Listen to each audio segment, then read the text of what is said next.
Welcome to Movie Recall. In today's video, we will be going through the 2008 movie Hancock. It's time to recall. Let's get started. Turn on subtitles and spoilers ahead. The movie starts and we see a drunk man lying on the street. He is approached by a kid who goes on to ask him if he can see the news. Hancock looks at the TV and goes on to see that some people are running with a car. All these people are criminals, and Hancock goes on to tell that boy to get out of there. The boy calls him asshole and gets out of there. We go on to learn that Hancock is an alcoholic, reckless superhuman imbued with flight, invulnerability, and super strength. Acting as a haphazard superhero in Los Angeles, he is often ridiculed and hated by the public for his drunken and careless acts, and becomes enraged when called an asshole. Everybody in LA calls him an asshole. He then picks up the bottle of wine and gets out of there. He is seen flying in the air, and in the blink of an eye, he gets to the car that is full of criminals. He goes on to pick up the car with superhuman strength and puts the car on a tower. He is caught and taught a lesson to the criminals, but while doing that, he has caused a lot of destruction, and that is why the people of the city hate him. They call him things, ask him questions in a rude manner, and he uses the same rude manner to answer their questions. The scene then changes to a traffic jam near a railway truck. We see that a man named Ray is in his car, and he realizes that his car is right on the railway track. He can neither move forward nor back because his car is surrounded by many other cars. As he tries to get some space to his car off the railroad, he sees the train approaching. Ray decides to get out of the car right away, but his lock does not open. He now gives up and sees the death coming. This is when Hancock appears and shoves his car away just in time. He even stops the train, and because of this abrupt stop, many carts in the cargo train get crushed, and the people again go on to call him things and insult him. Ray appears and tells all the people that today he is alive just because of Hancock. He then shakes Hancock's hand and tells him that his car is a mess now. Hancock then picks up his car with Ray in it and puts the car right in front of Ray's house. Ray's son comes running towards him, and it turns out his son is a big fan of Hancock. They invite Hancock into their house for a cup of coffee. They even go on to have dinner, and we see that Ray's wife does not really like Hancock. He goes on to ask Ray's son named Aaron about the food in his goofy style, but Ray's wife Mary does not like this style at all and tells Hancock that this is no way of talking to kids. Aaron then tells him that there is a kid in his school who has been bullying him. Hancock tells him to kick that kid in the nuts and then drag him on the floor to intimidate him. Mary is again shocked at the kind of things he is teaching her son. Hancock is about to leave when Ray goes to him and tells him that he wants all the people in the city to give Hancock the respect he deserves. After a few days, Hancock comes to see Ray again and goes on to ask him what he should be doing to earn the people's respect. Ray decides to help him. He goes on to show him some videos where Hancock is seen saving people's lives, but at the same time, he causes too much destruction whenever he is helping people. Mary comes home, turns on the TV and the news. The reporter is reporting that Hancock has not bothered to show up at his last 6 court hearings. She is seen bashing Hancock as she expresses that this man should be in jail at any cost. Ray comes up with an idea. He tells Hancock to go to the court and face the charges against him, adding that when he is in prison, the people of the city are going to need him and then they will miss him. This way, they will know how important he was for them. He does not seem to be a fan of Ray's idea, but agrees to it. When he is taken to the prison, it turns out among the criminals there are his enemies because he is the one who caught them and handed them over to the police. Hancock is attacked by many people in jail, but no one can defeat him. He is too powerful for them and keeps waiting for the time when the people of the city will need him and they will demand his release from jail. He can easily break out of prison if he likes, but he wants to be legal. The crime rate increases in his absence. Ray comes to see him in prison and tells him that he has been sentenced to 8 years, but if he is good to everyone in there, his sentence could be reduced to 4.5. He loses it and breaks the prison gate to get out of there, but Ray calms him down. He tells him that he should stay put and stick to the plan. Hancock is later visited by Mary and Aaron, who bring him homemade spaghetti with meatballs. Time goes by. Hancock is bored in prison, and one day when he is in his cell, a cop comes to him and tells him that he is needed outside. He goes out. This time he is wearing a costume, and when he gets there, he makes sure that he does not cause any kind of destruction.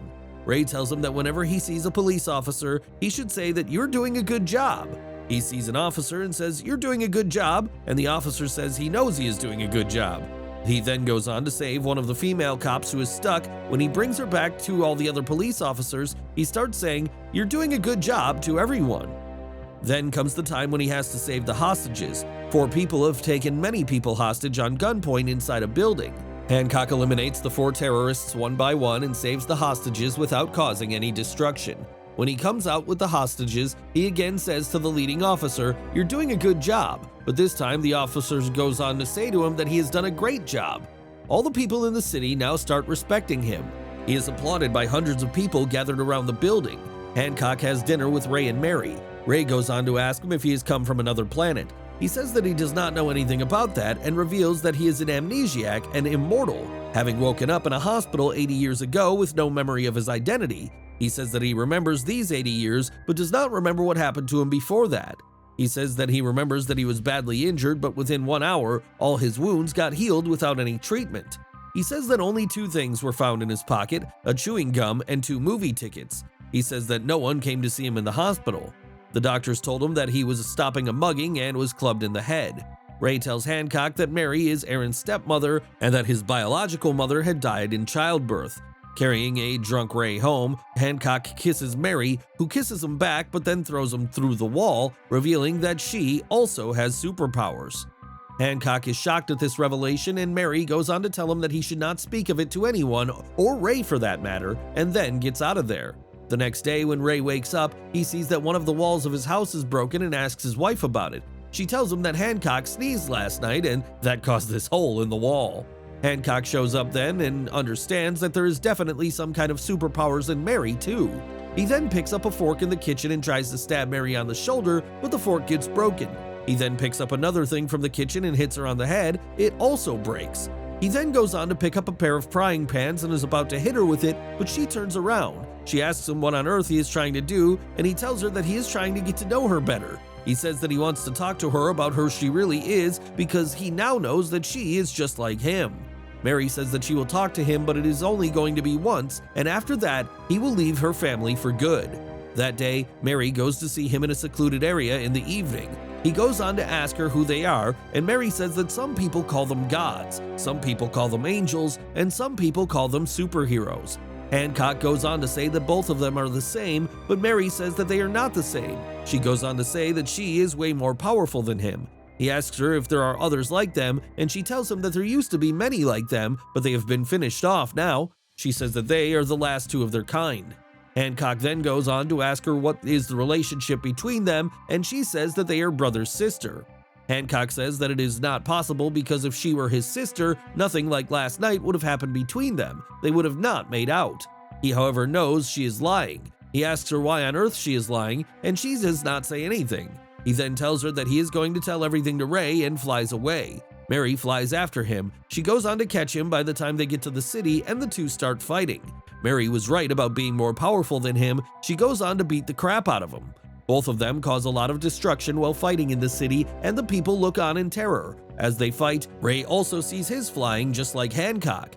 The next thing we see, all 3, Hancock, Mary, and Ray, are standing in their house. Ray goes on to ask Mary what is going on and asks who the hell she is. She tells him that she is just like Hancock, and many years ago, she used to be his wife. She says that it does not matter which part of the world she tries to run because he will end up finding her wherever she goes. She says that they are deeply connected to each other. Ray wonders why she does not want to live with him. She reveals that if they started living near each other, they will start losing their powers gradually, and then they will get old too. Just like that, they might die. Hancock then goes to the wine shop to get drunk again. The man at the bar tells him he is being mugged by 2 people who right now hide under the corner. Hancock breaks the corner and gets both of them out. One of them go on to shoot Hancock, and when he is done with the robbers, he says that he is bleeding from the part where he got hit by the bullet. This is the first time it has happened. He has been hit by bullets many times, but he never even got a bruise from them. Hancock is then taken to the hospital where Mary comes to see him. She goes on to tell him that he became weak because he tried to get close to her. She says that if he goes away from her, his powers will come back again. She goes on to tell him that they have been together for thousands of years, but whenever he has tried coming close to her, he starts getting weak. He then asks her what happened 80 years ago, and she tells him that 80 years ago they used to live in Miami. One day they were on the beach, but then there was an attack. She says that they were planning on going to watch a movie that night, and that is why he had those 2 tickets with him. When they tried getting out of there, Hancock was attacked and he got a big blow to his head. He was right away taken to the hospital, and when he woke up, she was right there with him, but he did not recognize her. This is when she decided that she would go away from him, and when she did that, he recovered from his wounds within 1 hour. When the two of them are still in the hospital, Parker, who escaped prison with several other criminals, attacks the hospital to get revenge. The last time they confronted each other, Hancock cut off his hand, and that is why he wants to take revenge from him. They get to the room where Hancock is, and Mary comes in front of him. They go on to rain down bullets on her, and she is badly wounded. Hancock gets angry, he loses control, and he goes on to kill all of them except Parker, who still has his gun with him. He goes on to shoot Hancock multiple times, and he is badly wounded too. Hancock is down now. Parker approaches him. He is about to shoot Hancock's head off when Ray appears and goes on to cut off Parker's other hand too. Mary is now down, her heartbeat is stopped, and the doctors are trying to give her shocks to get her back to life. Hancock throws himself out of the hospital, trying to increase his distance from Mary so she can recover before flying off. A month later, Ray and his family receive a call from Hancock, who is now in New York City, revealing that he has imprinted the moon surface with Ray's All Heart marketing logo.